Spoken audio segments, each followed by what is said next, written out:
another episode of Morelia Python Radio. This is episode 539, and in this episode, we're talking with Glen Bartolotti from Project Simus, Florida. He's a herper on YouTube that focuses on the Sandhills of Florida. We're heading there next week to meet with Phil Wolf and Nipper Reed of Venom Exchange Radio. We are on the hunt for, obviously, we're going to try to tick off a couple more Crotalus off the list. And, of course, the Florida pine snake. Maybe a Simus, maybe an indigo snake. We'll see what happens. But before we head down there, we're catching up with Glen. Let's see what he says about what it's like herping down there in Florida. All right, let's get into it. Awesome. Good afternoon. Today we have Eric and I are joined by Glen Bartolotti of Project Simus, Florida on YouTube.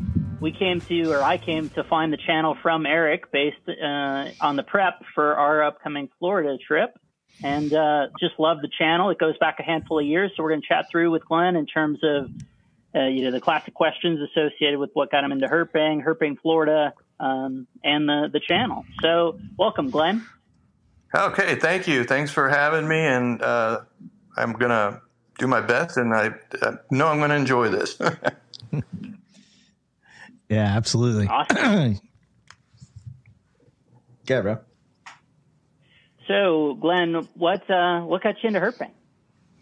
Okay, well, I turned 64 years old next week, the 14th. So growing up, my parents, we moved to Temple Terrace, which is a small community in Central Florida, and I was a block from the river, from the Hillsborough River. So growing up, it was outdoors all the time. You know, back in the late 60s, early 70s, I was down at the river fishing all the time, and of course, fishing was like the main thing, but I was always seeing snakes. You know, we'd have fish on the stringer, and then all of a sudden a brown water snake or a banded water snake would be eating one of the fish on the stringer, or an alligator would come up, you know, that kind of stuff. So that was a big interest at the time too. And once I learned how to swim, I was allowed to go to the river by myself, and that was it, man. I was hooked. I was down there all the time fishing, looking for snakes. And then when my neighbor got a canoe, we were canoeing the river and finding water snakes all over the branches of the trees and this, that, and the other. And so looking for snakes was an outlet from the fishing, I guess. And so then I would start, collecting snakes and bringing them home, putting them in cages and whatever. And one time I brought a small alligator home, freaked my mom out, and I had to take it back to the river. But that kind of stuff, when you're a kid, it stays with you. And, in Florida, there was a lot more animals and habitat back then because there's more animals than people. Now there's probably more people than animals, but that's a whole nother story. So then, I got to high school, and I didn't do as much of that stuff anymore. And then I got married pretty young, about at 23 years old. And that would be my ex-wife. I'm remarried anyhow. But we would go out herping once in a while at night, driving around some roads, which they're all populated now here in Florida, but they had lots of snakes on them back then. But then it was just not really a big thing. But then once my son was born and he got older, then he wanted to go out hiking all the time. And we went hiking, and we saw a few snakes one time. And at that time, I had a digital camera. When digital cameras were kind of coming out, and was a big thing. So I took a few photos of some pygmy rattlesnakes. And then it was, at the time, he was into, I guess it was Pokemon. Yeah, I'm pretty sure it was Pokemon or one of those cards. So he wanted to find all the different snakes in our area, and reptiles, amphibians, frogs, lizards. So it was like a thing for us to do because I was going through a divorce. He was with me a lot. In fact, I ended up raising him. So he was about 10 years old then. And so he was like, Dad, I want to let's see how many we can collect, like he does the Pokemon cards or whatever. So we go out and take photos of snakes and lizards and frogs and whatever. And he's like, he goes, Dad, why don't you write a book? So I started just putting photos and text into pages on the computer and printing them out so he'd have something to look at. And it got bigger and bigger and bigger. And then I was like, well, heck, why don't I just do a field guide for, our area? So I had all the herps. I had lizards and frogs and snakes. And so it got to be where, okay, let's just narrow this down to snakes. So I wrote a field guide for Hillsborough, Pinellas, Pasco, and Hernando County, just the snakes. And that was on Amazon for a while, and I didn't sell a lot. But it was just something to do with my son and, an accomplishment, and show him that things, you can get things done. And if you put your mind to it and you don't give up. And so that book was published for a while. Then you had to pay like $60 a year to republish it. And I was just like, finally, it's not selling enough. So I just quit doing that one. But so around that time, I was getting into herping more because of my childhood and then being with him. And then he got older and he quit doing it. And so I continued it because I was meeting, biologists and people and that were into this stuff. And so at some point on Facebook, I contacted Jeff Bean in North Carolina because he was studying H. Simus and pine, and I think northern pine snakes. And he had some that he was radio tracking. And so I contacted him because I had gotten a southern hognose and H. Simus here that somebody found. They were doing some development in northeast Hillsborough County, and somehow it got to me through a pet store. They gave it to me, and I was like, wow, this is such a cool snake. When I was younger, I had found eastern hogs, but I'd never found a southern hog. And I thought this was the coolest snake ever. And so I was like, I got to find more of these. And so at this point, sometime around at that point, I had contacted, like I said, Jeff Bean in North Carolina. He's just a freaking awesome guy. He has worked at the Museum of Natural History in, I guess, Raleigh. So like I said, he was tracking an adult H. Simus, and he had, I think, one pine snake. So he invited me up. Me and my son went, and it was just great. I was hooked. So I came back and I started Project Simus Florida. And if you go to my webpage, it says inspired by the work of Jeff Bean and Tom Thorpe, because Tom was with us at the time too, and he had been working a lot with Jeff. So I just started this website, free website. I was like, what the heck? And so I was out hunting all the time, and I was finding a Simus here or there, whatever, and I was getting better and better at it. And I was getting other people in Florida involved. They'd send me I know if they found something, I'd say, hey, send me the photo and just give me the county, and I'll put it on the website. So I've got a bunch of photos of stuff from different counties, and I try to get people involved. And I don't want the exact spot. I just want the county. Let's put the county on there. Well, as time goes by, that's probably just a no-no now, but they're still there. And so I got really involved in it. And then I added, I guess, pine snakes maybe a little later. But at some point, I worked as a graphic designer for my whole career. I mean, I worked 20 years at Johnson & Johnson, the medical company, as a graphic designer. And then I got laid off there during 9/11. And after that, I worked at some other pretty good-sized medical companies, Bausch & Lomb and Bristol Myers. So I was working these different jobs, and I got laid off, here and there from them. So one time I was laid off, so I volunteered for the FWC. And when I did that, I met Kevin Inge, who's basically the head scientist for herpetology there, and we were doing gopher frog tadpole surveys, and I was helping him, and we were getting DNA samples.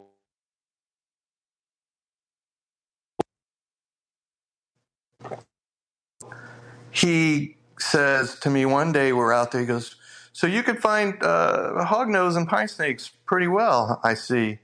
And I go, "Well, I don't know how well, but I can find them. I've been in Florida my whole life, and I kind of know where to look, this, that, and the other." He's like, "Well, I got some money coming up for a study. If you'd like to work the study, it's a road cruising study." This was in 2013. And I said, "Oh, okay, Kevin, yeah, sure, sounds great." I was out of work, and my mother had just passed away. It was one of those situations, so I was like, it was just amazing that a couple of months later, I was like, "Oh, he's never going to call me." And he called me, and he said, "You still want to do that study?" And I said, "Sure." So I started the rare snake study with the late Stephen Chrisman. He's also a Florida naturalist biologist, just famous for all his papers.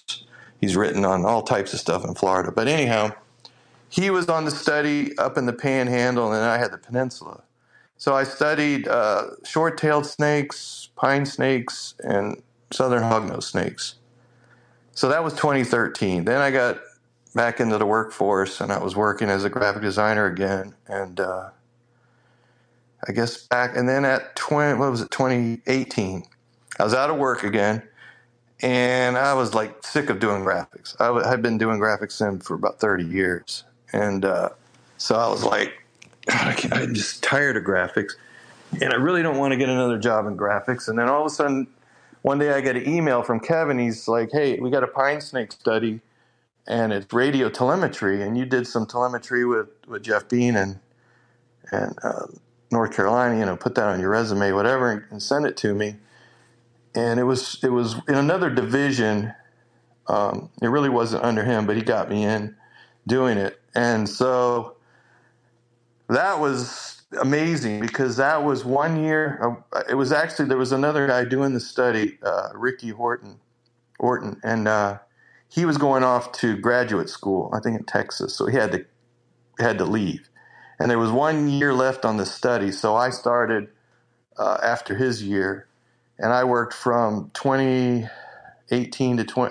of 2018 to April of 2019, and it was just amazing. I was out in the habitat every day. I had about 20 pine snakes at two locations. It was like 8 of them at one location and 2 at another, some kind of thing.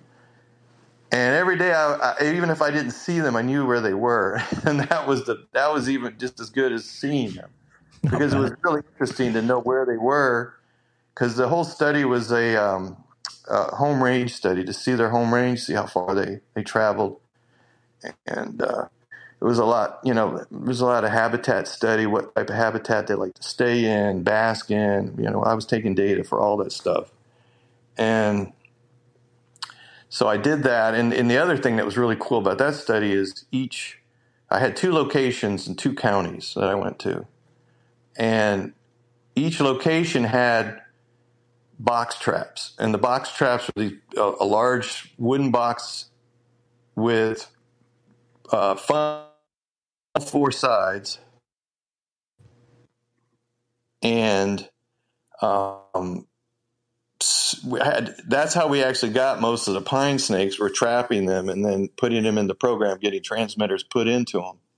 So every time I'd go out, I had 5 traps at each location to check, besides tracking the pine snakes. So I was finding all kinds of stuff in the traps every time I went out, from hognose snakes to diamondbacks to racers, coach whips, skunks, birds, frogs, lizards.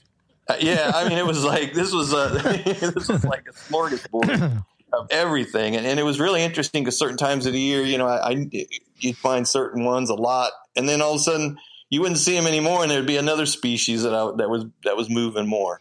So that was really interesting. I learned a ton from that. And I'll tell you what, if you're out in habitat with an animal or just any animals for that long, you do it all the time, you really, really come to respect the natural history of all these animals and what it takes for them to survive and to breed and to have food and home ranges and interaction with other animals and the habitat. It's just, once you learn that, you have a whole different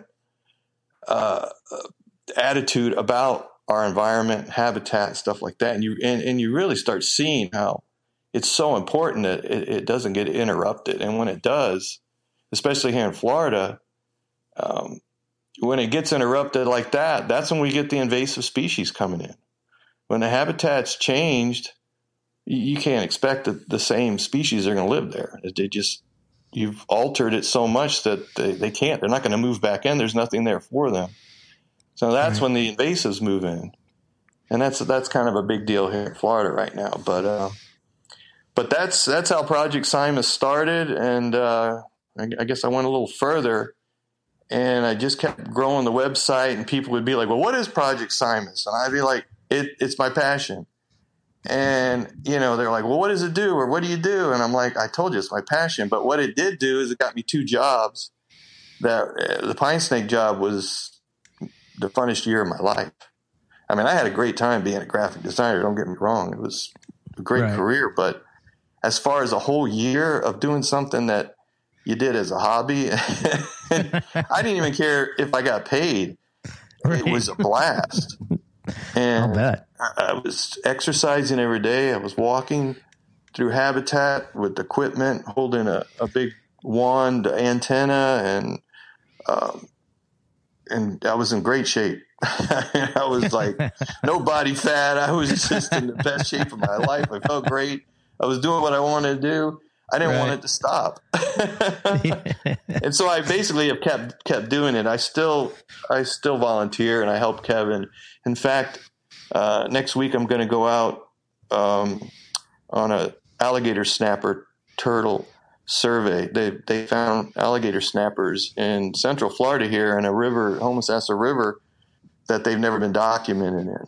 And so we put the traps out one day, and then the next day we go and check them. And I have one video on my YouTube channel on the last time I went on a survey that shows the alligator snapper. So it's going to be really interesting. Those things are amazing. So, but that's pretty much Project Simus Florida in a nutshell. And then after the pine snake study, my son had always told me, "Why don't you do YouTube? Why aren't you doing YouTube? All this stuff that you're finding and doing, oh my God, everybody would be watching it." So I started it late. I probably should have started it, years and years ago, like you told me, but I did it because I had some footage from the pine snake study. So I put some of that together and I just made a video and stuck it out there. I was like, if nothing else, I'm going to watch it when I'm an old man. You can watch it, or it's like I'll document what I did, and it's actually really pretty interesting because in the first video you see where the pine snakes hang out in the winter months. I pretty much just did the winter months, and that's that pretty much so far, I guess, for Project Simus Florida. That's pretty much the history right there. Very cool. Very cool. As far as the YouTube goes, do you do, are you just basically in that one area? Do you move around all of Florida, or I can't remember if we took videos. My biggest interest is the rare snakes, because once Kevin Ingia of FWC, said, I guess because he had confidence in me, or it just made me feel like, wow, I'm a somebody, I know something, so it's like, so after 2013, after I did the rare snake study, I was like, that's it. I was all in. I'm looking for short tails, pines, and Simus. That's all I'm doing. I'm just looking for them. And I was, letting him know when I'd find some or give him data. And I was giving him data for other, things I was finding too, like tiger salamanders in Florida and mole salamanders. And we were still doing gopher frog surveys. In fact, gopher frogs were listed in Florida And by all the surveys, now they're not even listed. We found so much data on them, and they unlisted gopher frogs, which listing to me that's a whole nother subject. Listing animals right now is kind of silly, but so gopher frogs, and then I did some striped newt surveys with Kevin, and now the alligator snapper. So I do those kind of side stuff with FWC still, because I know Gotcha. Kevin so well. And Kevin, will go with me to Georgia, and we'll flip kings and look for king snakes. There's a couple of videos where he's with us going to Georgia. As far as my herping goes, that's my main focus. But in off season, like in the winter, I'll go to flatwoods and I'll look for scarlet kings, or I'll look for other animals, and Getula, Lamprepeltis Getula king snakes in Florida, because they're becoming more rare in most of the peninsula. That's a whole nother thing. I've been trying to tell Kevin, let me study king snakes, because I want to know why they're disappearing. But that's something that's just not happening right now. But yeah, my main focus is Sandhills, which is the upland areas on the ridges of Florida, and the ridges were the islands that were here when Florida was basically underwater. And so there's a lot of species that are just endemic to these areas of the ridges. So yeah, that's my main focus. That's my passion. That's what I look for mostly. Like Sunday, we found a baby pine snake. That's going to be on the next video. And I found a baby Simus yesterday. Nice. The babies are being born right now. So that's awesome. So that's my thing. Is there it's a two-part question. Number one, is there any species that you haven't seen that is like on your lifer list? And number two, spending all that time in the field, is there anything that you like, what's your biggest takeaway from snake, like just learning about snakes? I imagine all that time in the field, you must just have a whole different mindset when it comes to snakes. Is there anything that like blew your mind, or? Well, I think from the study, I came away from the pine snake study with a whole different outlook on temperature. I learned a lot about temperature and how I used to think one way about temperature and snakes. And I learned a lot that no, they could be out when it's really cold, basking. And I was always thinking they were always down in the gopher tortoise burrows or the pocket gopher burrows, right, or undercover or underground. But I was really amazed at how on really cold days they might be out basking. And especially, like you can see it in my first video, I'd find a pine snake in full blue and shed, eyes totally covered over, basking on a 50, 60 degree weather day in the sun where it might be 50 or 60 degrees, but he found a place in the sun where he's got a few loops of his body out in the, you can see in the sun, just thermoregulate. And I did some IR temperature, and like I said, it might be 60 degrees, but on his skin, it was like 70, 75 degrees. So that was one of the really, really cool things I learned from that. And as far as the takeaway of being out there, I've learned that habitat is just the most important thing. I mean, preserving the natural habitat for specific animals that live in specific types of habitat is just hugely important. We've lost king snakes through, like I said, the peninsula of Florida, and I think a lot of that is from development, from hydrology alteration. They constantly digging canals or changing the waterways here in Florida. And I think a lot of that, there was terrible droughts in the 60s and 70s. No, the 70s and 80s, I'm sorry. And I mean, just terrible droughts in Florida, and king snakes, rely on wet areas. And I think a lot of places, like I said, the hydrology has changed, that the roads have fragmented a lot of their habitat. And historically, my take on it is, this is my hypothesis, is that there's no place for them to backfill from anymore. Let's say a hurricane comes, and there's a lot of king snakes on the coast. And let's say a hurricane comes in and just wipes out a lot of stuff, animals on the coast, which surprisingly I have found they can survive hurricanes pretty much amazing, things like that. But when there is a population that gets destroyed, there's no place for them to backfill from. And I think that on my website, on my YouTube channel, I have a video by Stephen Godwin. He studied king snakes at a place called Rainy Slough in southern Florida. And Rainy Slough has this like bridge that was a wooden bridge and a dirt road. And he was studying there, and he if you watch the video, he found lots of king snakes. Well, they ended up paving the road, tore down the wooden embankments of the wooden bridge, which the king snakes were actually living in the wooden embankments in tunnels, and they were living on the levee there along the dirt road in rodent burrows, which if you look for king snakes, usually they're just sitting outside of rodent burrow, and they'll just shoot right down them on the levees in South Florida and stuff like that. But anyway, so they paved the road. They put a concrete bridge. When he went back years, I think it was like 10 years later, whatever, no king snakes. They're all gone. Couldn't find any. He went 2 different times, like but 2 or 3 years in between each time. No king snakes. I've been down there. I got so interested in his video and heard about this place. I've been there twice now in the last couple of years. I see no evidence of them either.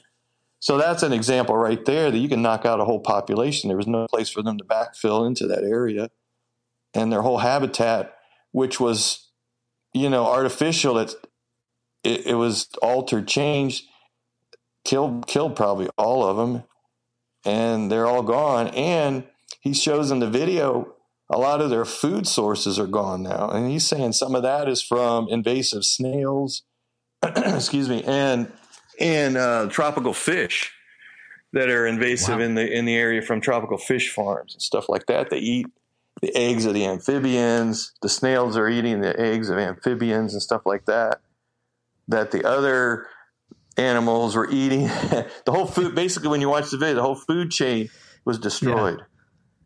And so that's why I'm saying the habitats are so sensitive that you could alter them just a little bit and you're going to wipe out tons of species. And that, like I said, so that's why in my videos I say protect the habitat. Right. I try to say it all the time, just get in people's heads, which, I don't know what it's going to do, but that's the best I can do for that. And I think I answered your question on those. I'm not sure. If not, let me know. Yeah, the only other one was, is there a species that you haven't seen yet that you... Well,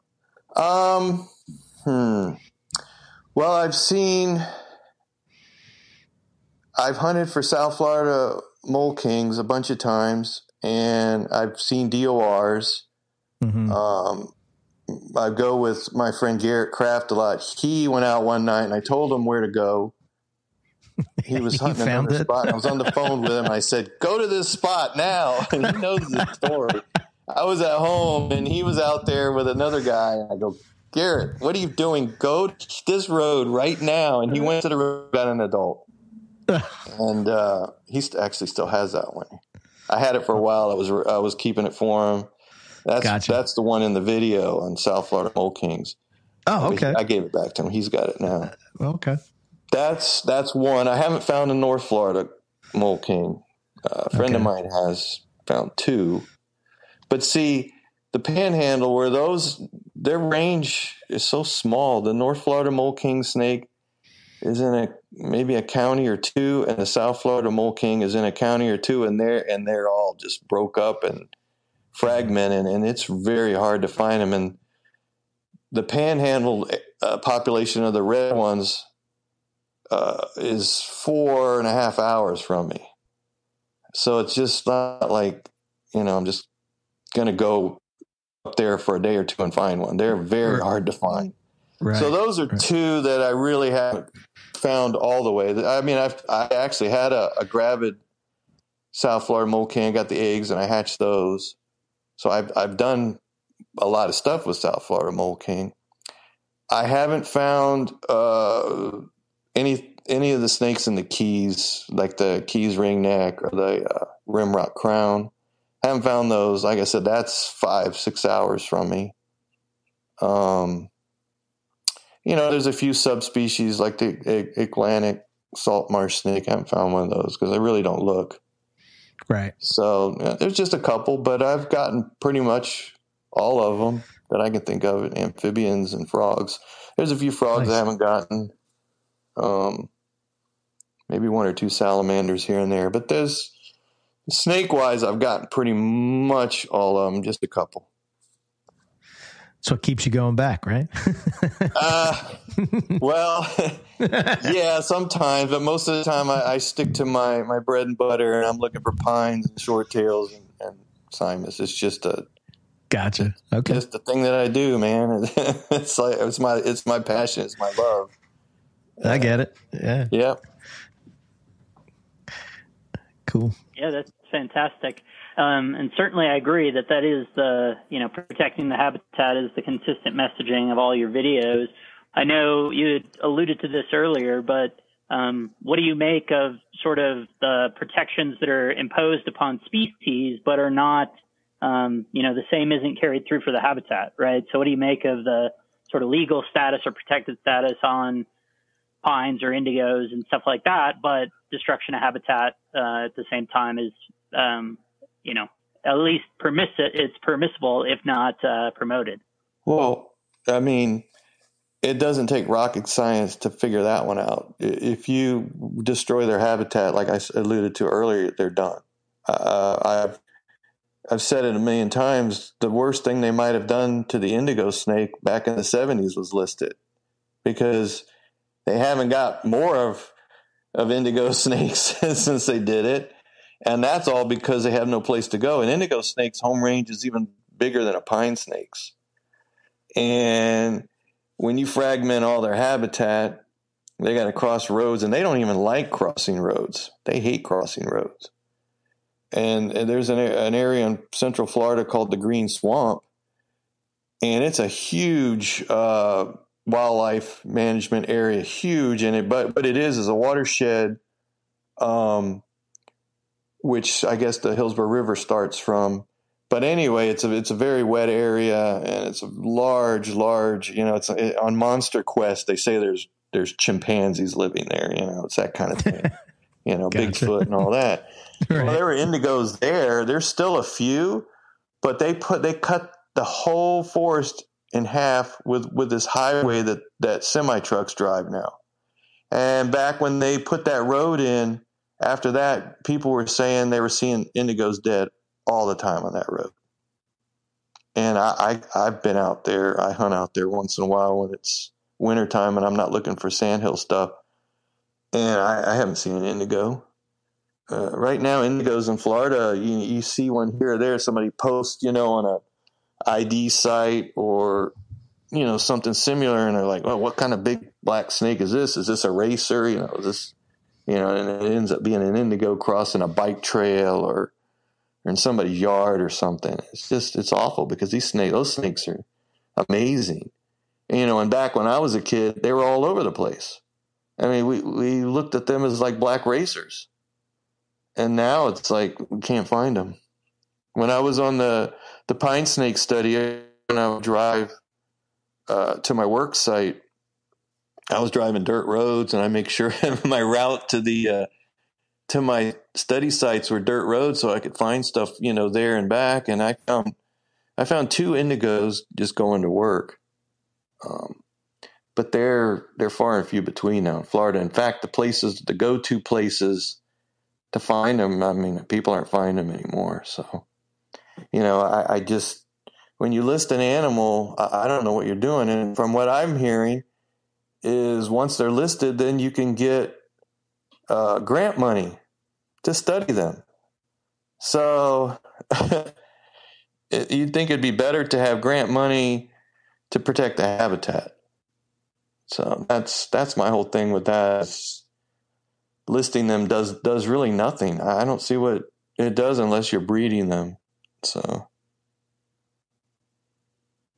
Yeah, 100%. That makes a ton of sense. What is the sort of protection status around? I know. So when we go herping in Australia, theoretically, at least, the law is such that you can say for the invasive cane toads, you're totally free to run over a snake with your car, but it's actually illegal to get out of the car and move it off the road. What is sort of the Florida laws around that stuff? If you see an indigo or a pine snake or a corn snake or whatever, is it some you can touch, others you can't touch, even if it's moving off the road? What's the deal with that? Well, in Florida, it just all depends how well monitored an area is. Now, let's say you're in the Everglades.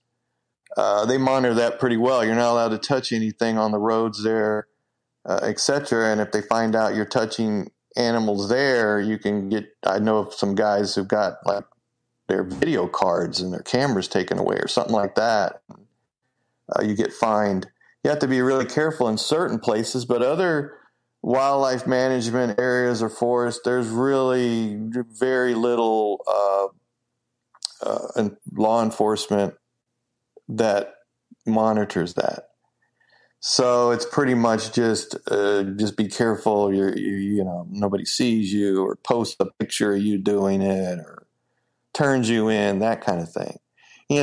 Like the pine snakes, it's supposed to be no touch, but you're allowed to have one pine snake per person in Florida still, which the laws are goofy. Right. You can possess one pine snake, but you can't touch it.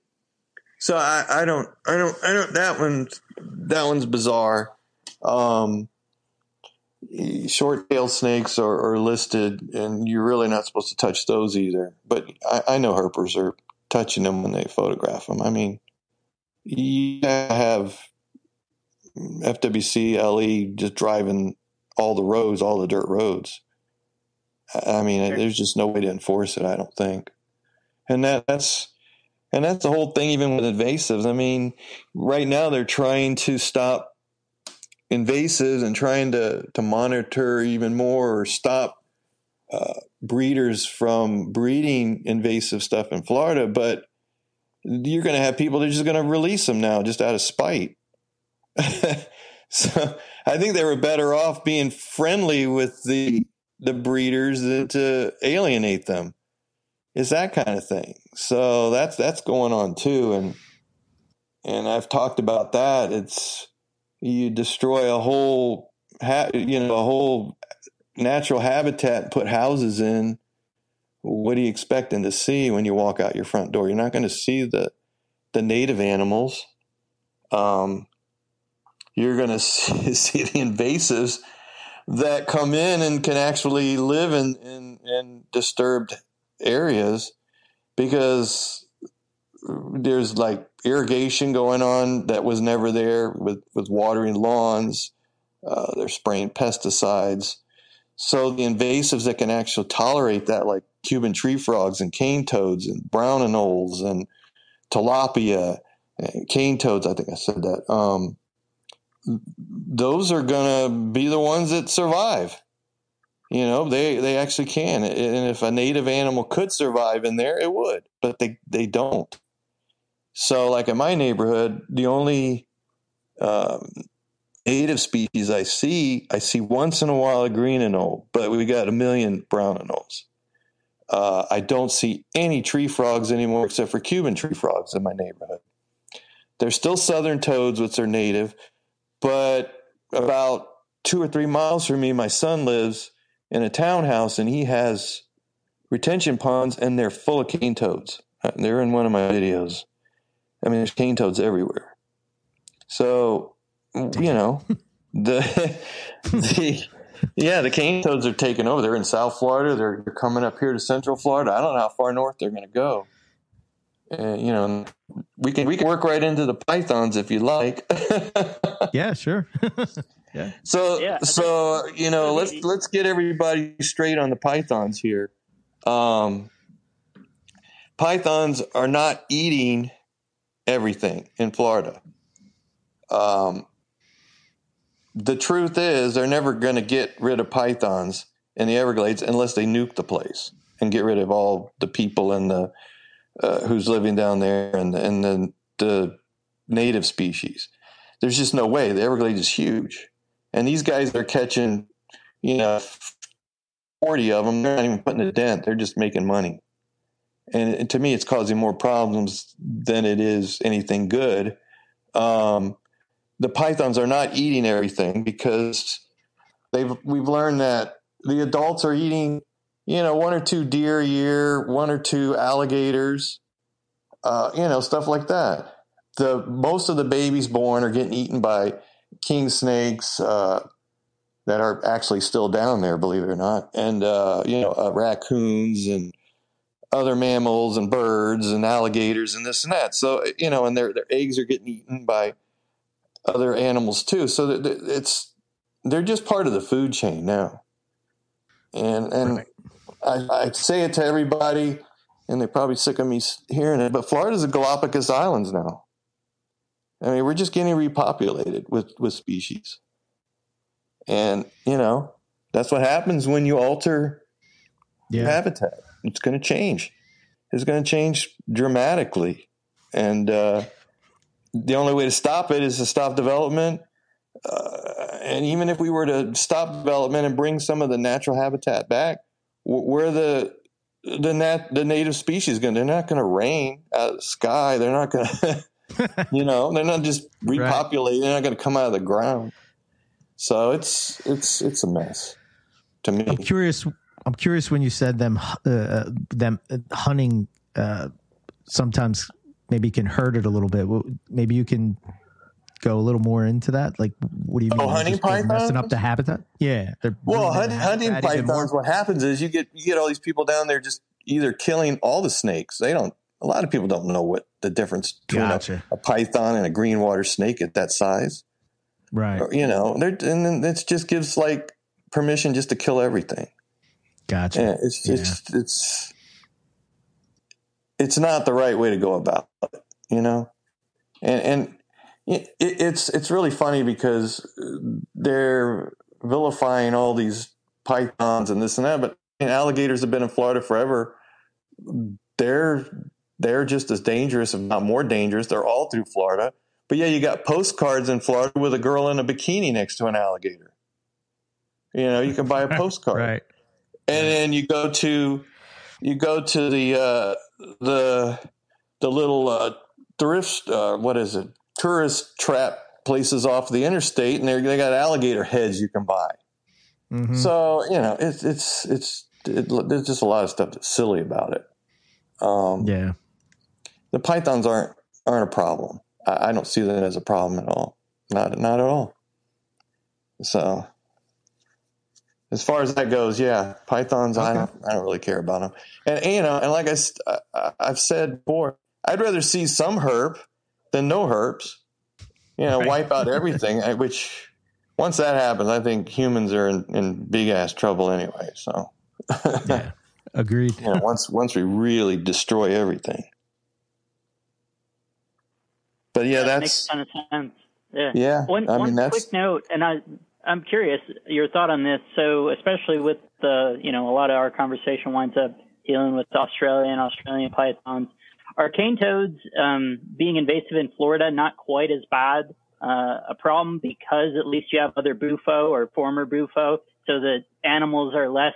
They're kind of trained to not eat things that have that body form anyway. Whereas Australia, it was like, oh, cool. Well, there's nothing that looks like this that we're used to not being able to eat. Well, I mean, hognose snakes would actually eat those cane toads, at least the smaller ones. But we don't have any hognose snakes in the area yet. Yeah, in the disturbed habitats where they live in anymore. So there's no natural predator for them. That's the other thing that happens when you destroy the habitat and get invasives. They don't have a predator. It took a while for the pythons to get a predator. They're getting predated on, but they're getting predated on more than probably cane toads and Cuban tree frogs. I know rat snakes and garters and water snakes. They'll eat Cuban tree frogs. So they're mostly just loud in neighborhoods now. They're so loud and people are annoyed by them, but hey, that's what you get. You're going to get that. I mean, used to I'd have native squirrel tree frogs like on my window and stuff here where I live. They're all gone. And there's a park down the road from my house, grassy field that floods in the rainy season, and the only thing breeding is cane toads. I mean, not cane toads, Cuban tree frogs. So that's the way it goes. Yep. So you mentioned or described sort of the deterioration of wild spaces in Florida since you started herping. Has it been sort of a consistent downward slope, or does it seem worse in the last 5 to 10 years?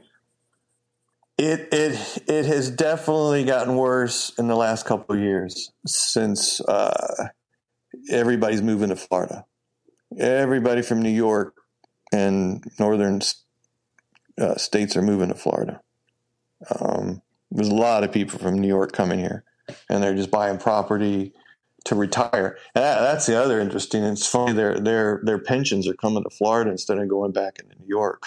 So it's going to be interesting to see what happens in New York in the next 5 or 10 years. But that's a whole nother story. But yeah, what's happened is they're putting new toll road highways, north to south, and along these roads they're putting huge developments. And the funny thing is, it's not funny, but it's mostly big apartments because people can't even afford houses here in Florida anymore. You have to rent. So, because housing here is just, my house has quadrupled in price since I bought it in 1994. It's worth 4 times more than what I bought it now. So that's what's going on. And if you look, like I was looking at population explosions, and Florida's 22 million now. If you look at like Canada, I don't even think all of Canada has 22 million. Florida has 22 million people. Georgia, 11. Wow. That's why there's more herps in Georgia. Because in Florida, there's more people than herps. So that right there is the biggest problem in a nutshell, is the population explosion here in Florida. And even before that, I didn't even touch on this as far as invasives. The Spaniards, when they came to Florida, they dropped off hogs. And hogs are not native to Florida. The only thing native to Florida were deer, turkey, and just some small mammals like raccoons, stuff like that. So the hogs are terrible here. If you were to ask me, between pythons and hogs, the feral hogs spread disease. They destroy the habitat. They spread disease with their feces. They eat everything. They eat the pygmies. They eat any snake that they suck right up. They destroy the habitat and leave just a bunch of nothing behind. They're the worst invasive animal in Florida besides humans. They do the most destructive, and they do the least with them. Hunters put them on their property, just really? Like the Spaniards did, so they can hunt them. They want them on their property. Gotcha. So it's bad with hogs. Yeah. Hogs are terrible. You see in Texas how they hunt them and stuff. So they do the same here. And that's the other thing. Once the hunters start going after hogs and deer, they're shooting rattlesnakes and any big snake they see in the forest. I believe they're shooting them. I guess I shouldn't just assume, but we see a lot of dead rattlesnakes and a lot of dead big snakes when we go out herping during hunting season. And they it's either hit by a car or truck, or they've been shot, cut their heads off, rattle, stuff like that. So that's another thing. And that's it's another podcast. Right. So I know Phil, our buddy Phil Wolf, who's down in Florida, he mentioned when we were kind of, working through the itinerary for the trip, there was one spot in particular that he was concerned about, or he mentioned, yeah, we got to watch out for hogs out there. So have you had any run-ins while you're out in the field, or, is that something that happens more so at night, and you've had any sort of encounters with them while you're out Well, okay, I've lived here my whole life, and I see hogs when I'm out, and every time they ran from me. Now, I know that if they've got piglets with them, just like a bear, maybe you have to be more careful. If you startle them and they got piglets, then the mother might charge you. I've never been charged. I've heard them and I see them running off. So I wouldn't be concerned with hogs. I'd be more concerned with people in Florida. Great. I'm serious. When I'm out, I'm more concerned about who I'm going to run into out there, what's going on, what they're doing in the woods.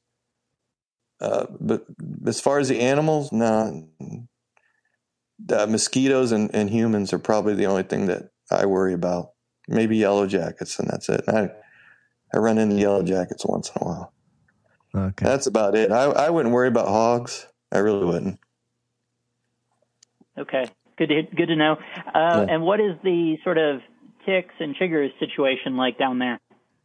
Oh, right now, that was a great question, because right now we found that pine snake. Garrett and I found the pine snake Sunday, and we were just road hunting. But we got, before we released the pine snake, we were photographing it. And so we took it into Sandhills area, and of course, Garrett's laying on the ground, and I'm on my knees photographing it. I got chiggers from my legs to my waist, like terrible. Just terrible. So chiggers right now, this time of year, are really bad. Ticks, from what I can tell when I see guys in these videos in the northern states, and they've got duct tape around their pants and shoes and waist, and they've got lint rollers rolling ticks. It's not like that in Florida. It can be like that in Florida, like outside tortoise burrows. You can get sea ticks all over you, and it looks like you got pepper on you, and that's when you might need a lint roller. But if you're not if you're not kneeling down around the tortoise burrows and in the sand around areas where mammals go, you're going to be okay. Ticks are not like in the northern states. We really don't have Lyme disease here either. There's no really much cases of that. I haven't heard anybody. So that's like another good thing. So. Okay. But chiggers is another story. Mosquitoes, another story. Depending on where you're at, like I won't go in the swamps. I won't go in the flatwoods in the summertime at all because the mosquitoes are so bad. EMP in Everglades, I won't herp. I don't herp down there at all, really. But I would never go down there unless it was January or February. Because of mosquitoes. I mean, they'll carry you away down there. I just won't go.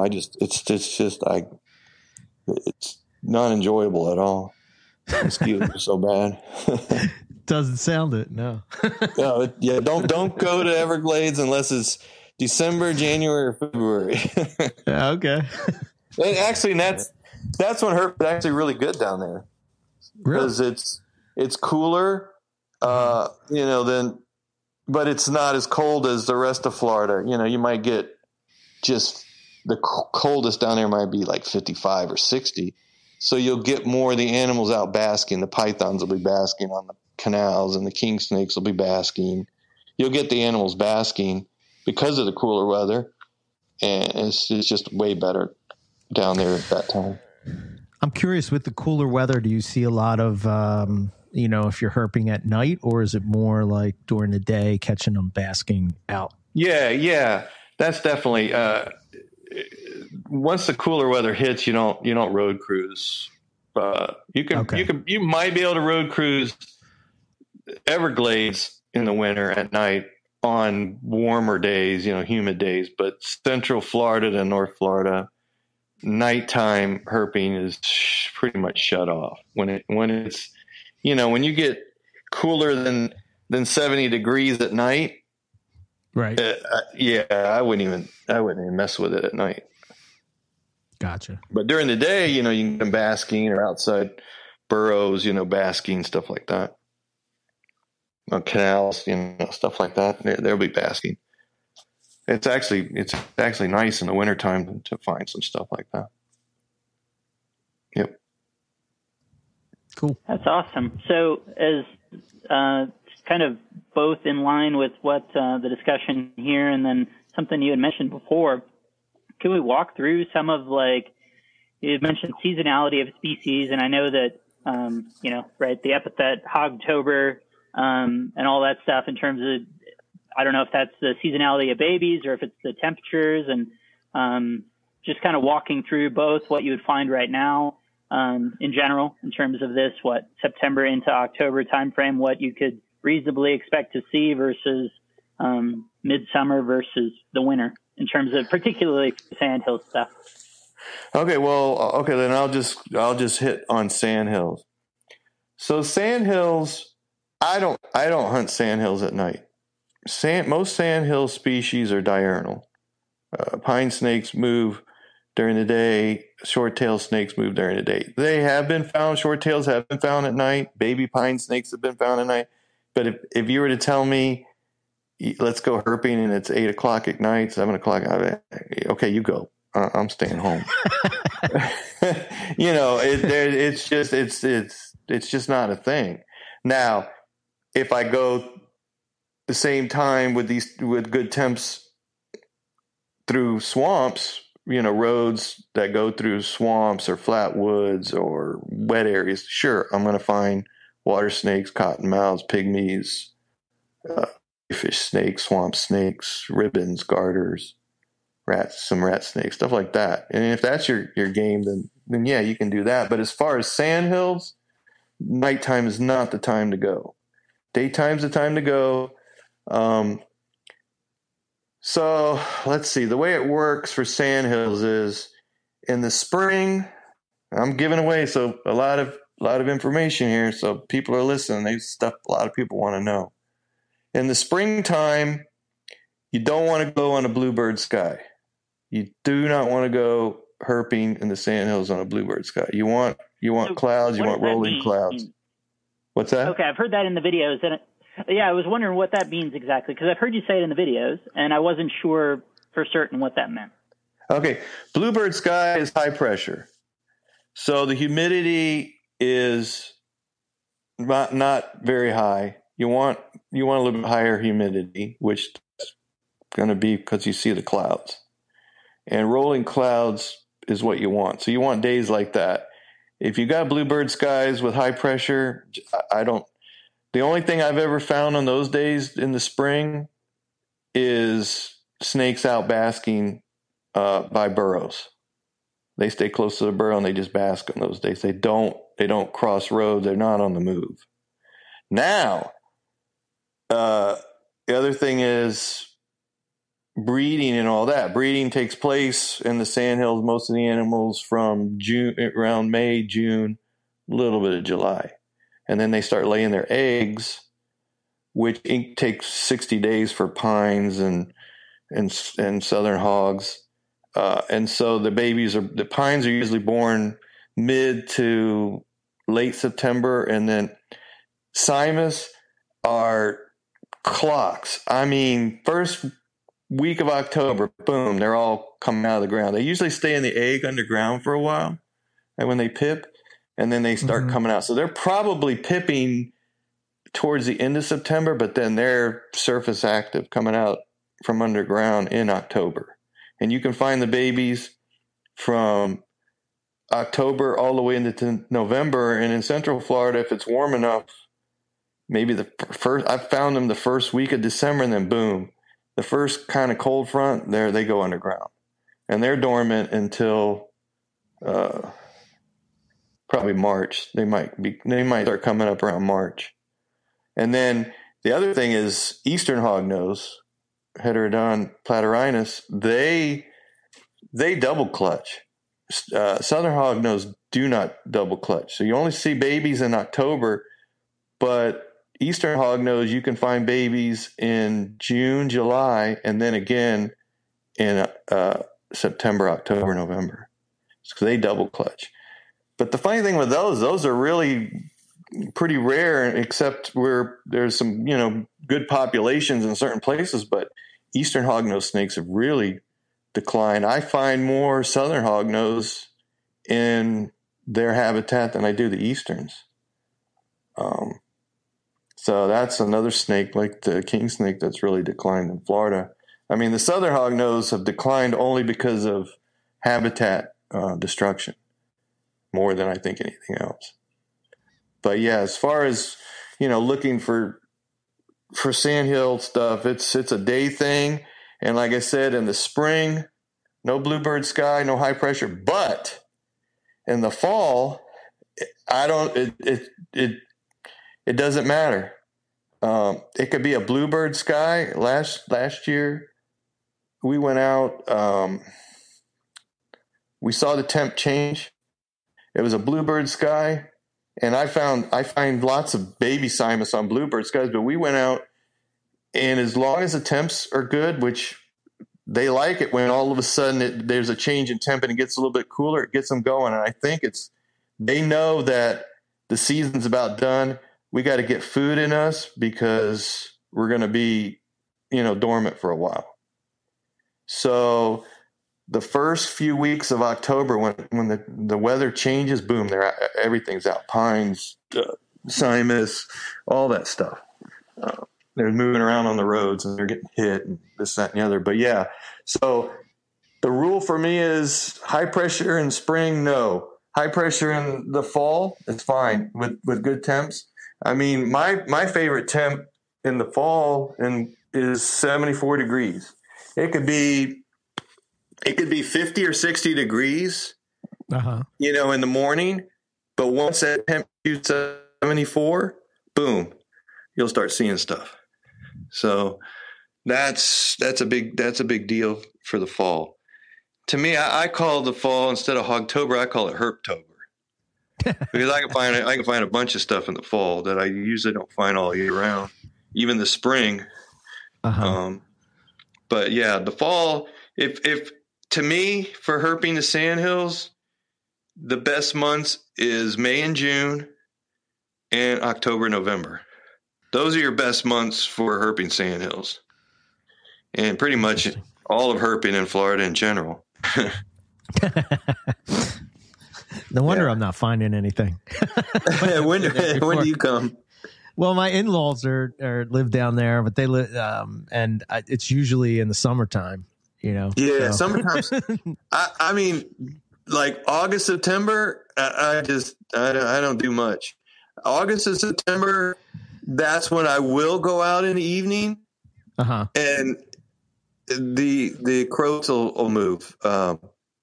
August, September is when the canebrakes and the diamondbacks are breeding, and they breed and their young are born. Because I think it takes them like a year to gestate, or around a year. So some of them are mating for the next year, and some of them they're having babies. So you'll find adults and babies into the night, but mostly we find them mostly, and I find them like in the afternoon, like 4 or 5 o'clock. It's really weird. That's when they move the most. But, the canes will move into the night, where the diamondbacks, you might see one of those once in a while at night, but most of those are moving in the afternoon or the early morning in August or September. Yep. Okay. That's especially when I was working the pine snake study, and I was driving to work in the mornings in August, September. I'd see diamondbacks, and then when I'd leave to go back, I'd see them on the roads. But during the day, I wasn't, like, if I was driving around, I wasn't seeing them at all moving. It was just a morning and a late afternoon thing. So yeah, that's pretty much, how you want to herp the sandhills. Daytime, the spring, rolling clouds. The fall can be clouds, can be high pressure. Doesn't matter at all. And with the baby Simus, once they come up, they got to disperse. So if they're up and it's raining, I have seen some on sprinkling days, where even when I wouldn't herp, I wouldn't even think that you'd see something. You might find them on the road because they've got to disperse time to come up and find where they're going to live. Yeah, for sure.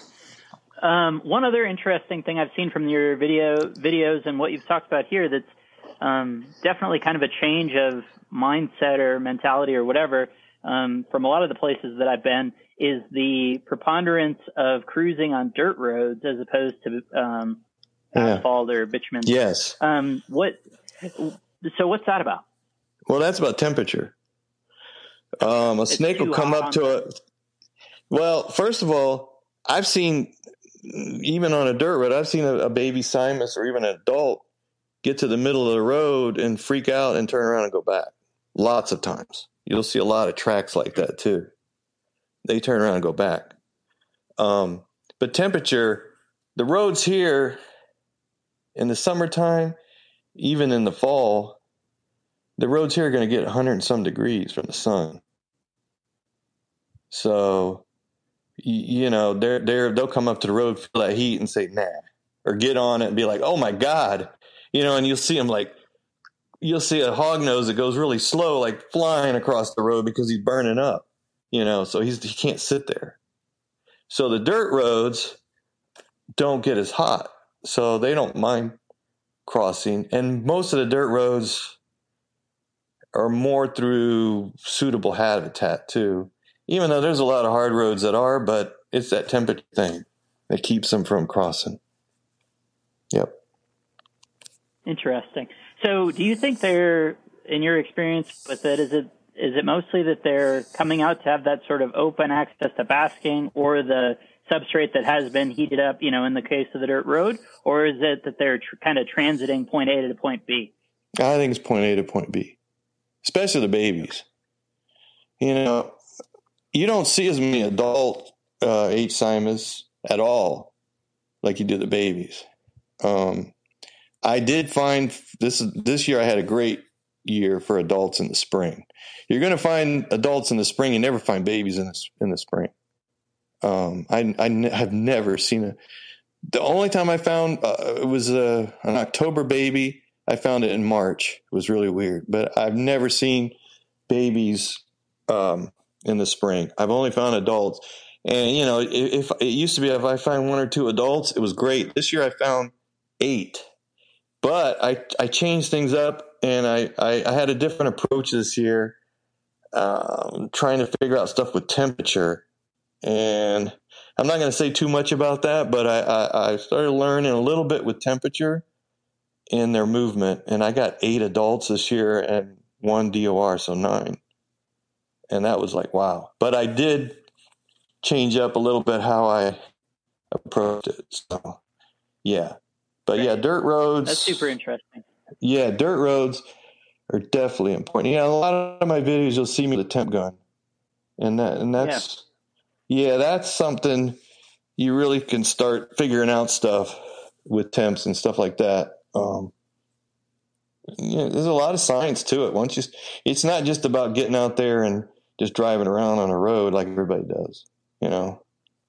There's a little bit more to it, and that's luckily from the studies I've done and being out there and being more specific with a specific habitat. You learn more than just going all over the place. A lot of people, and I get it, they just want to go out and see snakes. I could go out and see snakes. I want to see the ones I want to see. I want to see the ones that you don't see that often. I'd rather find 2 or 3 Simus a year and nothing else than a bunch of cottons or water snakes or racers.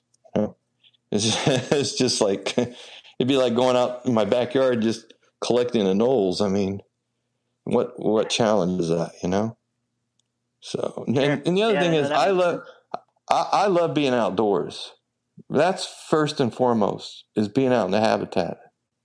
If you don't enjoy the habitat first, you're just out there to find an animal to put on Instagram or or Facebook or whatever, then, then that's okay. That's what you want to do. But me, I want to be out in the habitat. I love seeing the trees, the wire grass, the other animals. And if I don't see anything, so what? I'm lucky enough to be out there and enjoying nature, and it's just beautiful. So I hate seeing it altered. So, like I said, I'd rather 100%. find 1 or 2 pines a year, 1 pine a year, a couple of Simus. If I'm lucky, 1 short tail, I'm happy. Yeah, no, that sounds really good. And it hits to me in the sense that, for the most part, I sort of have that same perspective, and I prefer to, find stuff hiking even than road cruising.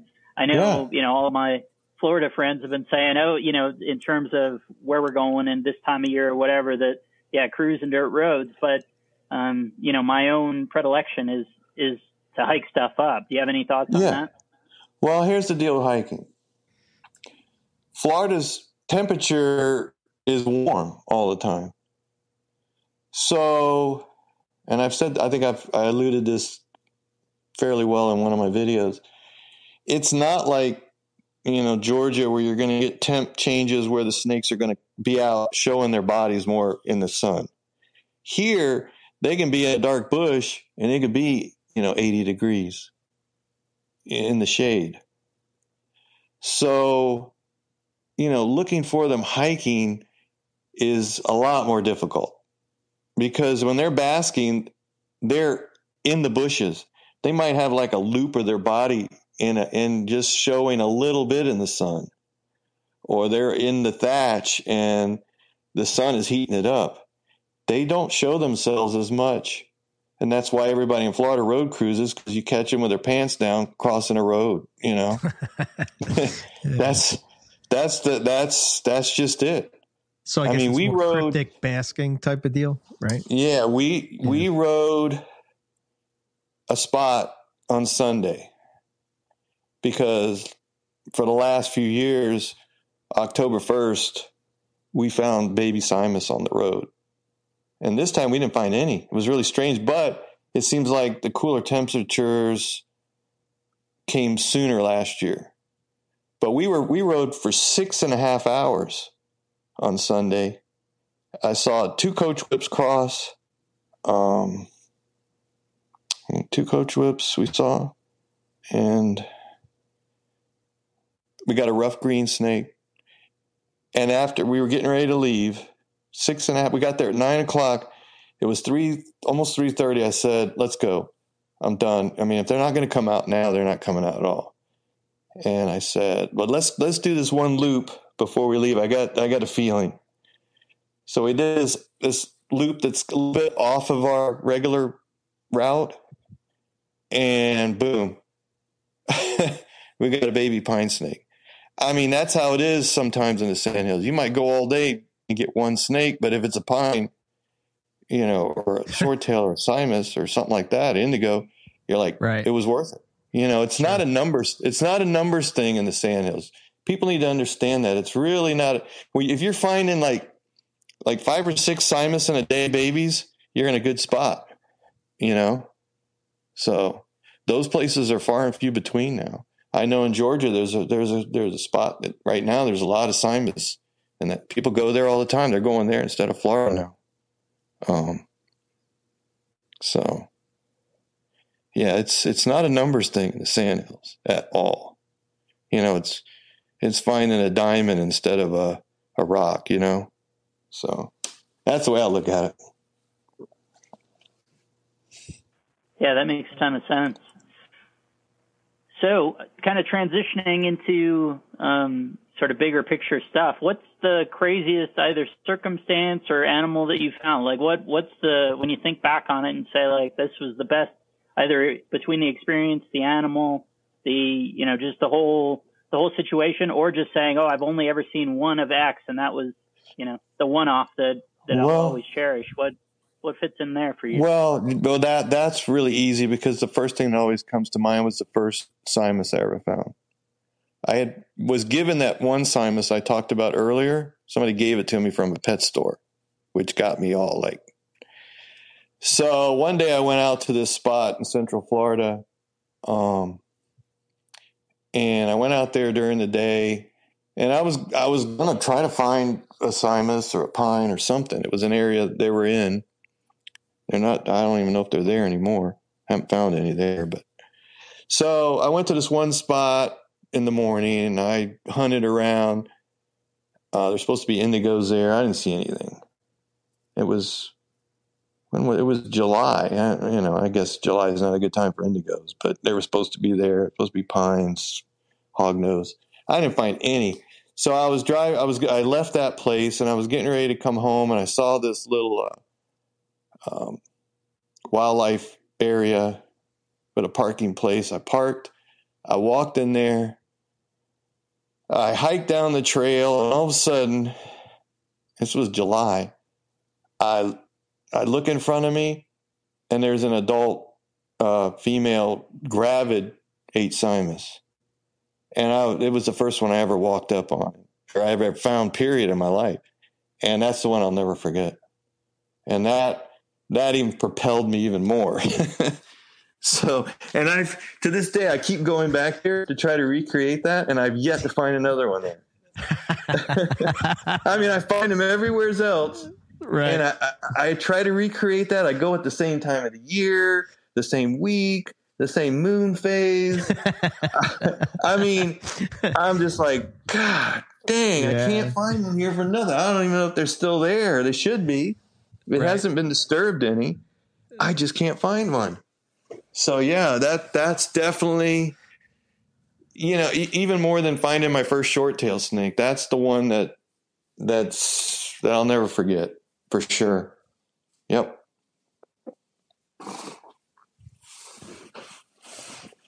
Well, that's fantastic. Are you, I know, certainly loud and clear relative to Sandhills. Is there any place, I have seen a few videos that you put out where you went to southern and southeast Arizona, and then just, earlier this summer, you went to Vegas to go up into southwest Utah and all? Right, yeah. I've got to break it up a little bit here and there. And my buddy Garrett Kraft, he really likes doing the Western stuff. He's sick of Simus. he goes to me. He's like, dude, man, can we do anything else besides this? So he's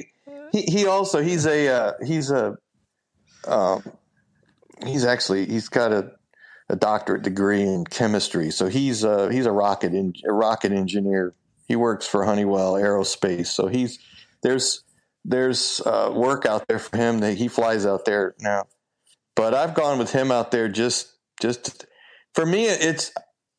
I just want to see what the habitat looks like and where people find this and that. Even if I don't find it, just to feel like I'm a part of it. When I see photos or videos, I'm like, okay, I understand that.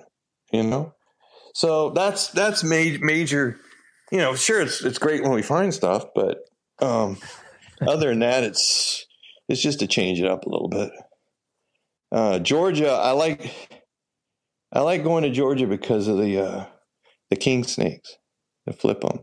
It's kind of like the old days, And okay, yeah. But other than that, yeah, I mean, I like going on trips. I hate the plane rides, but I got a buddy who's in the Air Force. He's going to be stationed in Missouri, and I want to do some milk flipping there. So I might do that next year. So we'll see. Very cool. Yeah. That's awesome. Yeah, I think Rob feels the same way about your friend feels about Simus as he feels about carpet pythons with me. Another carpet python. Come on, man. Yeah.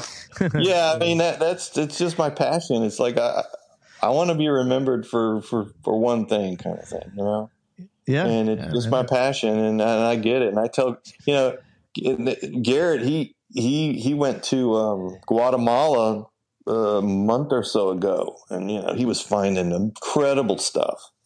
Right. The green palm viper and all kinds of crap. And then last year he went to Mexico.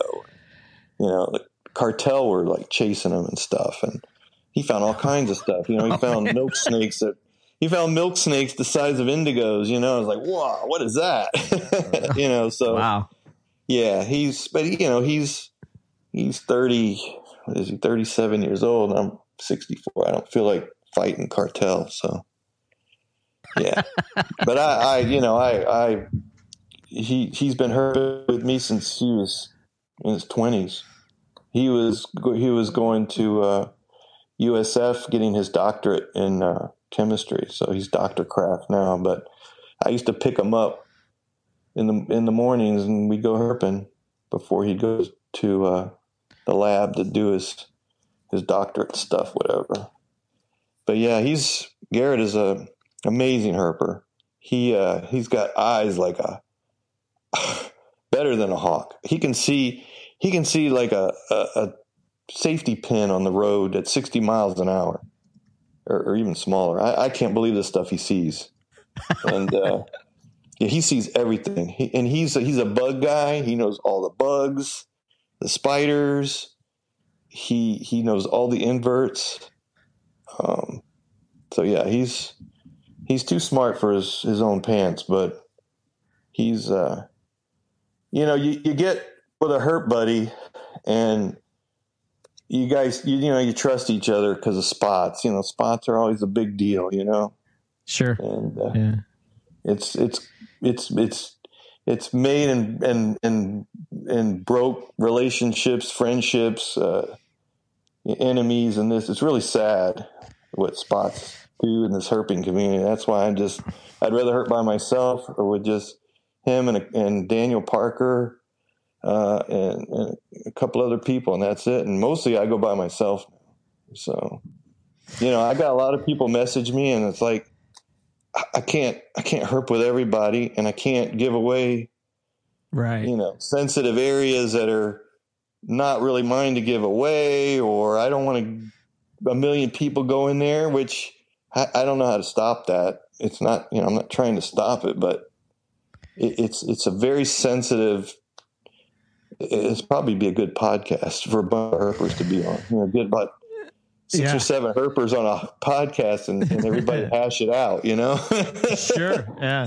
Yeah. Because it's like, if somebody, Rob, he does all this research about the spots we go to. So he kind of finds the spots without necessarily finding the spots, but he's not necessarily having people tell him here or there or whatever, but, I don't know.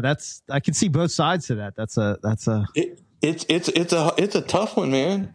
Yeah. Yeah. It's been probably the biggest downer of herping for me is the spots situation. Yeah, because if you don't tell people, then you come across as elitist, or you're trying to just have everything for yourself. If you do, then they could go there and ruin. It's just. I've had people stuff, man. Yeah, I have people message me, and they're like, "Well, God, why are you being, why can't you take me out? Why can't you mentor me, or why can't you?" And I'm like, dude, because you're like the 10th or 20th person who's asked me. I can't keep track. Everybody's like, can you take me out? I want to see a Simus really bad, or what? I'm just like, what am I supposed to say? Yeah. A lot of people I don't even answer, and I feel terrible. And they're probably like, "Oh, he's an elitist," or "He's a." Yeah. It's a slippery slope, and I just don't know how to handle it the right way. It's a no-win situation. That's what it is. Yeah. I don't think there is a right way. You just. No, there's not. Yeah. Yeah.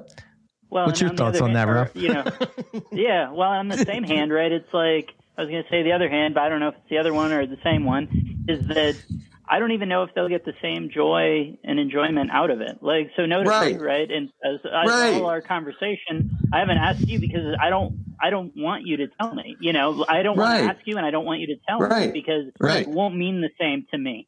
Right. But some people are so like they got to find it so bad. It's like you got to find their lifer. It's life or death instead of lifer. It's their life or death, and it's like. come on, man. It's a hobby. yeah. And it's just capitalizing on your work too. Like that, they're asking for the Cliff Notes version of what's been years of work on your part. Right. And I tell people, I'm like, just watch my videos. You'll figure it out. Go to my website. I give so much information. It's like, why do you want me to take you? It's like, I'm not going to hold you. You don't need to have your hand held, go out there yourself relative to taking in that information and see if you've figured it out or not. Yeah. Yeah. That's been the whole fun for me. It's like these spots that these herpers go to now, I don't even want to go to them. I try to find my own. I'm in way different places than they are, and they're all congregated in the same place. And I don't want to have nothing to do with it. That's not any fun for me. And I know there's nothing that you can do about it. I get it. There's a lot of people, and herping is one of those things where you're just driving around, and joyriding, having fun is something to do instead of just sitting around. You see things, take pictures of cool animals. I get it. Yeah. So, watch my videos. Go to my website. A lot of people figure out stuff from my website. Trust me. Sure. So, yeah. What was it? I mean, if someone. In fact, I get crap from my website. I've got guys telling me, "Why'd you put that county on there? Why'd you do this? Why'd you do that?" Jeez, man, there's field guides out there that show it. Right? Yeah. Right? Yeah. And at the same time, like if someone does that you do know, or comes if it is someone that you're sort of building a relationship with, and then they do share a spot with you, that can be really bonding, and it just in a way that someone sending you an email or a message saying like, "Hey, where should I go?" It's just not the same thing at all, right? It's and let me tell you, friend experience, For some reason, Simus spots are like the most friend breakups of any spot in herping. There's something about these freaking Simus. I don't know what the hell it is. If it's because I've created it or something, but my God, it's like a Simus spot is like gold, man. It's like right. Everybody, was coming to Florida to find them, or they want to see them, and everybody's messaging. I really want to see a Simus. I really want to see one. Can you help me anyway? And I've been wanting to see one. I haven't never seen one. I've been hunting for 10 years. I've never seen one. I mean, it's not my fault. I mean, I feel like they're blaming me, or I get guilt, man. I'm sorry you haven't found one. I mean, what do you want me to do? Like I said, I can't take everybody. I wish I could. If it helped the species, if it helped the habitat, if it helped, sure, I'd try to take everybody. But that's just not the way it works. Yeah. So, oh well. So anybody out there listening to this, please, I'd love to take you. I just can't. I can't take everybody. Yeah. Right. Yeah. And I think I'm with Rob. You get more enjoyment out of it when Rob basically does the work for our trips, but it's still when you stumble upon it, because I think that's the thing with herping too, right? I mean, yeah, you could be in the perfect habitat at the perfect time, but still, it's just a chance that you're crossing paths with that snake at that time, Yeah, well, that's what I say. There's an equation. It's geometry, time, and dumb luck. Serious. Road cruising, if you put it on a map, and you put a road on a map, and you put a snake over to the side that's going to cross, it's geometry, time, and dumb luck. Yep. If you stop to take a piss, you either going to catch him on the road or he's already crossed. Right. That piss that you took could either make or break your day. Sure. Yeah. You stop to go eat and come back. We stopped, go to Subway, come back. There's tracks all over the road. Shit. It's like, oh, man. I missed him while we were eating. Right. You know? This is why Rob never wants to eat on herp trips. You got to take it with you. Yep. Yeah. Yep. Oh, awesome. I'm telling you, it's true. I bring my food with me now, or if I do go to eat, it's because I don't care if I miss one, you know? Right. Yeah. It's happened to me, man, a million times. Yeah. I guess we've had the opposite luck, Rob, right? Because I usually do something stupid. It puts us in a spot. Yeah. I think it just works all the different ways between you know, sometimes it's like, oh, we did that and that, you know, and it wound up working out. You know, as I say, I think maybe the difference is these dirt roads, they're probably giving you more insight into what you didn't see than if you're if you're on a, you know, paved road, you don't have the insight into, oh, I missed this. You just look dead, but you won't be like, you know. Yeah. I can, and from all the years of seeing tracks, I pretty much know what each snake is by just the track. Awesome. Because I've seen so many, and I've seen the snake make the track, etc. Right. So I know what's there now. That's why I came up with Ghosts of the Sandhills. Me and Garrett were driving one day in the Sandhills, and you know, we were seeing all these tracks. We kept going around. We have a loop that we do in this one place, and we drive around. I mean, we do tight loops so we don't miss anything. And we come around, and there's a track right across the road. We go, what the heck? And I said, and that's when I started saying, these are Ghosts of the Sandhills, man. You just never see them. They're everywhere, but you just don't see them. So that's when I started saying Ghosts of the Sandhills, and it's perfect for pines because of the way they look and. You know, their color is really light. So that's how I came up with Ghosts of the Sandhills. Because there's tracks everywhere and you just can't ever find a damn snake. Yeah, that makes a ton of sense. Yeah. Huh. Yep. Yeah. And in fact, with the tracks, we've tracked snakes off the road.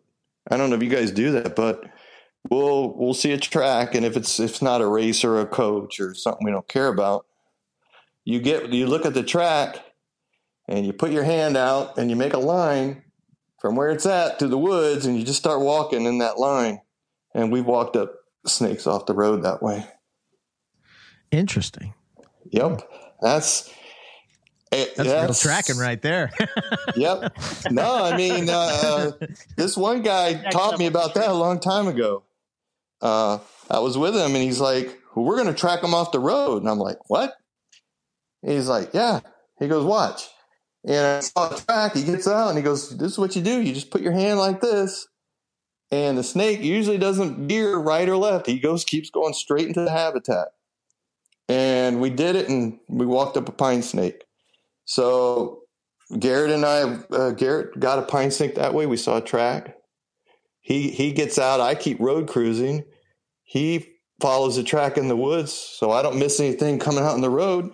And I come back, and he's got a pine snake in his hand. And we knew it was a pine track. We've caught 2 pine snakes that way, and a couple of Simus. Yep, you can do it. Usually they don't go too far. If it's a fresh one, like we'll know because the track will be over our tires track, so I know it's fresh. You know? Oh, okay. Yep. That's how you know it. I mean, and what I learned, I'm going to give away something here for herpers. I learned don't be driving roads 4 or 5 miles. You want to drive a road back and forth 2 or 3 miles. If you know that you're in a good spot, you know that they're breeding there or they're there, you don't need to be driving 5, 6, 7 miles on a road, especially here in Florida for the Sandhills. I have tight laps, 2, 3 miles, and that's it. I mean, I'm up and down that road, and our tire tracks are all you see on the road. And then when we see a track, it's over our tire tracks. We're like, look, we missed it, but it could be right there on the side of the road in the bushes. Right. And 9 times out of 10, that's where it's at. That's cool.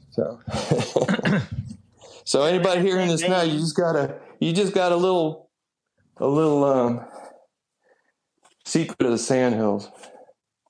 Right. Well, in that same vein, what's your preferred cruising speed, especially on a dirt road? So it's going to be quite different, probably. Okay. Well, my eyes suck. I can see baby Simus. That's about all I can see. It's like instinct in me.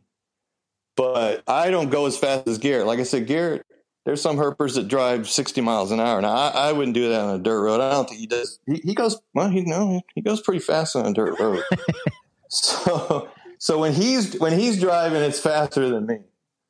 Now, if we're looking for short tails, we go a little slower. They're smaller. They look like pine needles on the road, but it just depends what we're looking for. But yeah, I mean, speed, I think it's what you're comfortable with. I've seen guys in the Sandhills flying, and they're running over snakes. They're running over baby Simus. They don't even know they're hitting them. Right. I'm behind them in their dust. And I'm like, dude, you just ran over a baby Simus that you were looking for.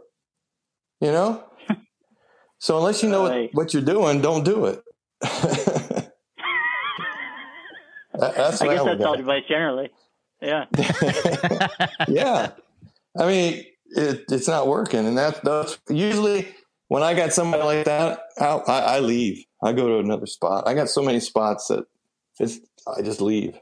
If there's herpers coming, they're just driving the roads back, dust everywhere, and they're flying, and I'm just like, I'm out of here. That's not worth it.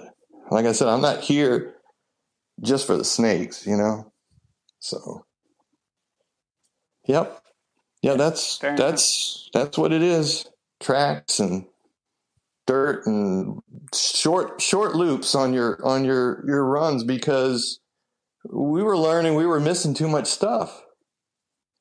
So it's kind of like make an equation. You either have better luck in a short area where there's a better chance of one coming out at some point, like we did the other day with that pine, or you're driving all over the county and you're just getting dumb luck and one cross that you just got lucky on. The percentages of finding stuff in an area is better in a shorter loop than a longer loop. That's what I've learned. If I'm driving too far, then I'm missing what I could have found. So the whole key is, at some point, something's going to come out in this small loop I'm at. That's what I'm looking for or hoping for, is that something at some point is going to cross there, because I'm in where they're at. I'm in where they're breeding, and that's my best percentage. So I'm going to stick with it. So my whole rule of thumb is, you never leave an area that you're going to herp. Even if it sucks, it seems so terrible. Like the other day, 6.5 hours, boom. After 6.5, there it was, you know? So right. That's what I've learned. I learned that all the way back from the rare snake study, because my job was to, I had routes in different counties, and I had to go so many, like Kevin gave me these routes on a map, and I had to run them, and I had to stick to them. And the problem with that was he was putting me on hard roads, like we were talking earlier, when it's too hot. And I was like, Kevin, if I could just go on the road over there, I'm going to find one. He's like, nope. The study's scientific. You got to stay, you got to do so many laps on this road I've sent you, and it has to be that way, and you can't veer from it. And I'm riding these roads, and I'm looking over, and I'm like, oh my God, if I was over there, I know I'd find something, but I couldn't do it.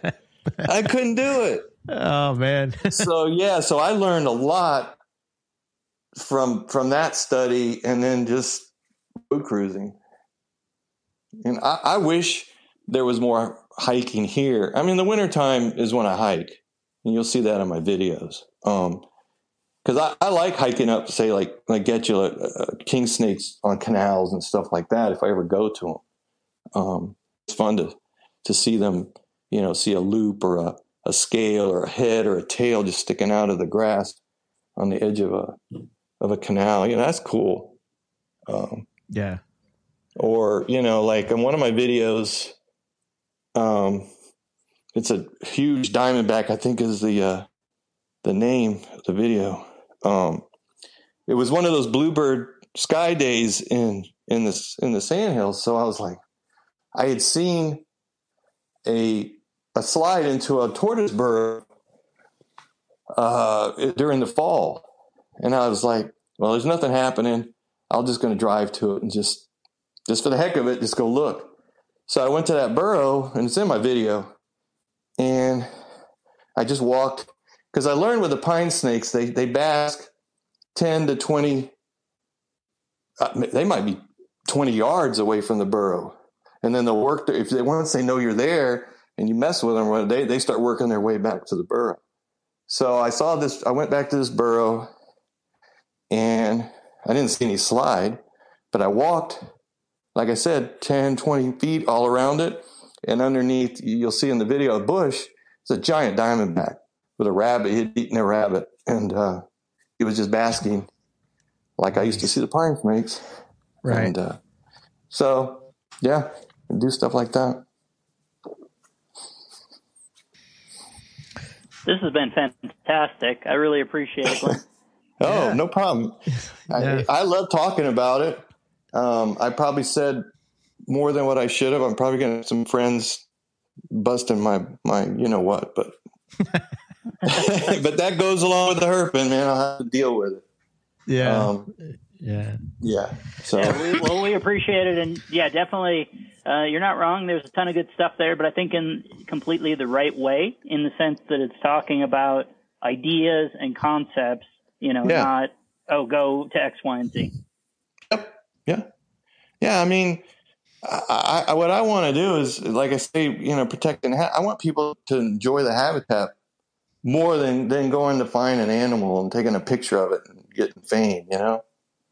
It's a lot of times I'm out there and I probably miss stuff because I'm looking at trees, when I'm driving by, and that, to me, that's the most important thing. So, and and like I said before with the indigo snake, they should list trees. They should list turkey oak trees.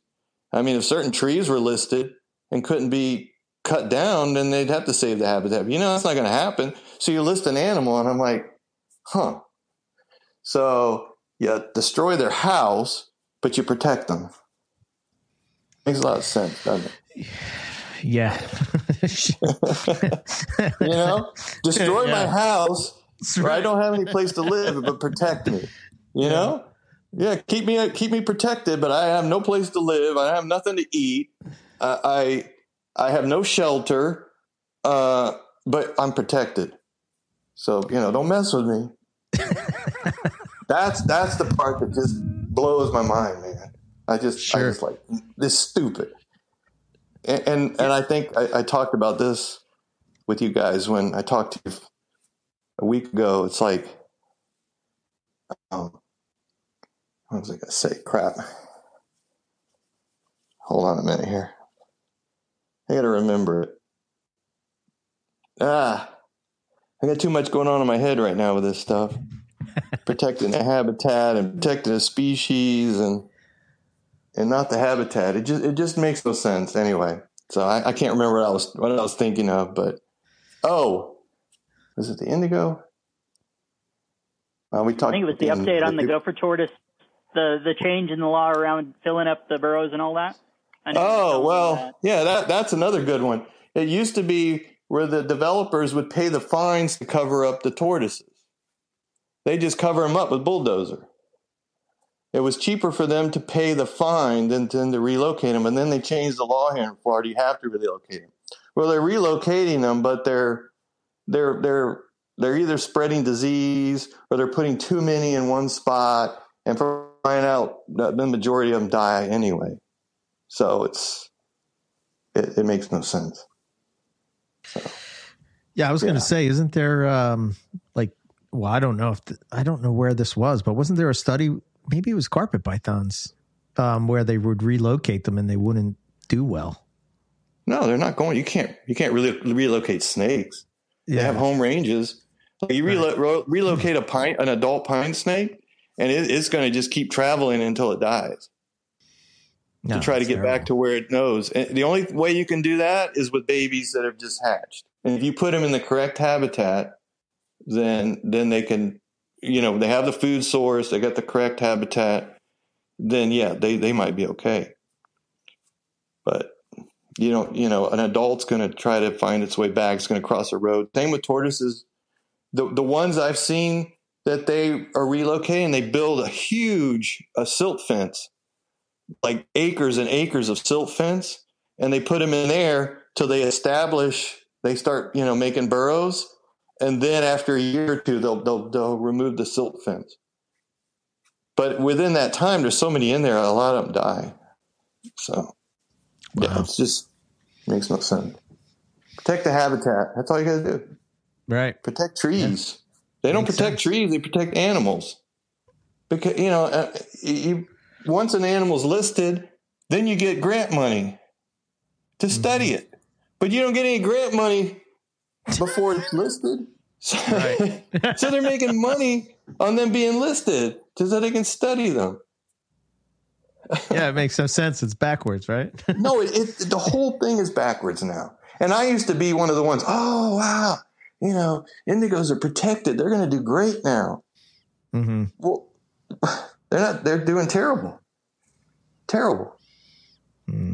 That's a shame. What an impressive snake.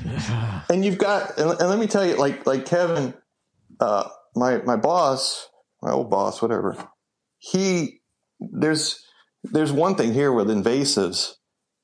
In one of these conferences, a biologist was like, oh, well, greenhouse frogs, they're invasive. They need to go. Well, first of all, greenhouse frogs, little tiny frog, they're everywhere. To kill them, you're going to have to kill everything for once thing. And then Kevin said, a lot of the endemic species are eating them in Florida now. Without them, they might die off. So what are you going to do? It's you can't just change everything. I mean, greenhouse frogs, they were here in the 60s when I was a kid. I called them meter frogs because they were always in the water meter at my house. I called them meter frogs, but they're greenhouse frogs.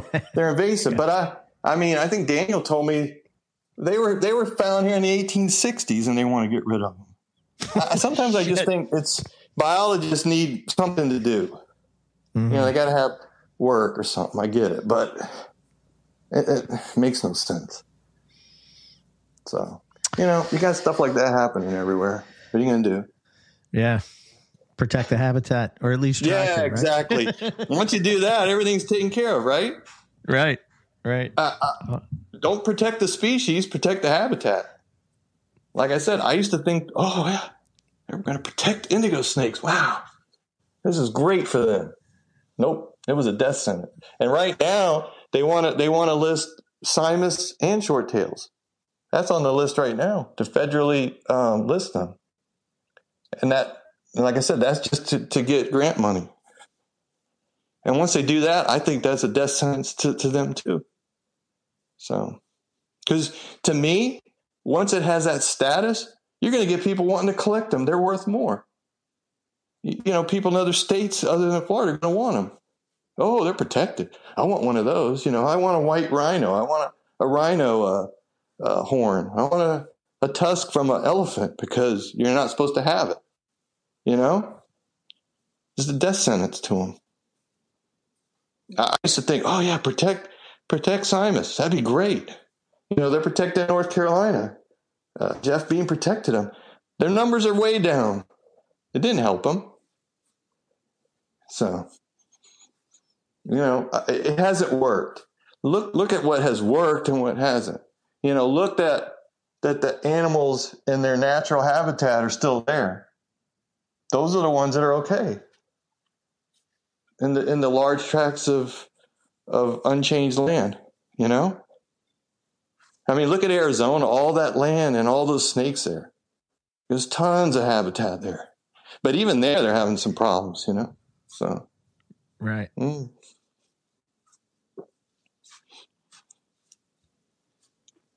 thanks so much, Glenn. Yeah, there's a ton to chew on here, and got me super excited. I'm sure Eric's super excited, and yeah, it'll be all that much more meaningful when we're there and can see, kind of visualize the details beyond beyond what we've seen in the videos.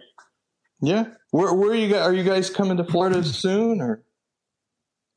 Yeah. 6 days. Yeah. Oh, 6 days. Yeah. Whereabouts? Well, should we wrap it here and then I think. Yeah. We'll talk. We'll talk about that. Okay. All right. Well, thanks everyone. And we'll check in with you when we're back. Okay. And thanks so much for having me. I enjoyed it and I got a chance to vent. That's great. Thank you. Right on. Awesome. So yeah, Glenn, if you want to hang on for a sec, Eric, you want to wrap it up? Yep.